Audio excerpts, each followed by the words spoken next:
state is remembering a fallen firefighter 1 year after his death fighting a house fire. It wasn't until recently that police charged someone with setting it intentionally. Local 12's Larry Davis is live in Hamilton with today's tribute. Hi, Larry.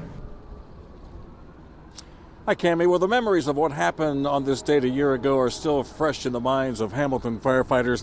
Patrick Wolterman had only been with the fire department less than a year, but he had indeed left his mark with his brothers in the fire service. And today, his brothers look back and remember his life and his service. Members of Patrick Wolterman's Hamilton Fire Company laid a wreath at the foot of the memorial. It was a tough day for them, as well as other Hamilton firefighters and their families. That's like ripping away a family member. I mean, it's that close. You see somebody every third day. And I know my new guy we have right now at our firehouse, you know, you get close with guys in a hurry on this job. So it was last December 28th when firefighters were called to this house fire on Pater Avenue. Firefighter Wolterman was killed when he fell through a floor of the home.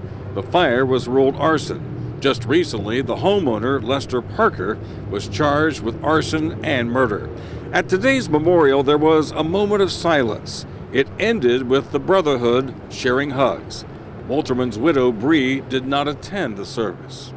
The biggest thing for her, she's just happy that I was afraid that we get to the year and maybe it'd be forgotten, it'd be forgotten about Patrick. And I was like, well, from the guys close to him, he'll never be forgotten. But the community, it's not forgotten either. The community had not forgotten Patrick Wolterman. Some stopped by the memorial to honor his service. I'm thinking of his family, and I'm thinking of his fellow firefighters and everyone involved there. It's probably a refreshing of that pain and that mourning. They miss holidays.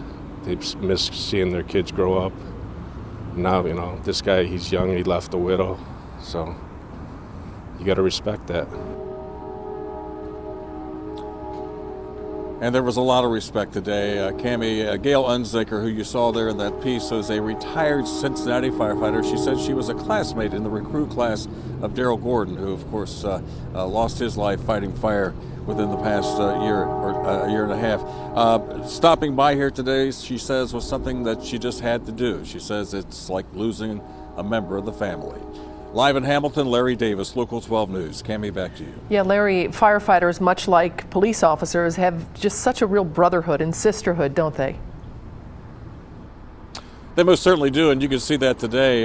It's an extended family as well, not amongst just the firefighters themselves, but with the families. And the union president talked today about how the wives of these firefighters have been by the side of Bree Wolterman since that tragic day 1 year ago.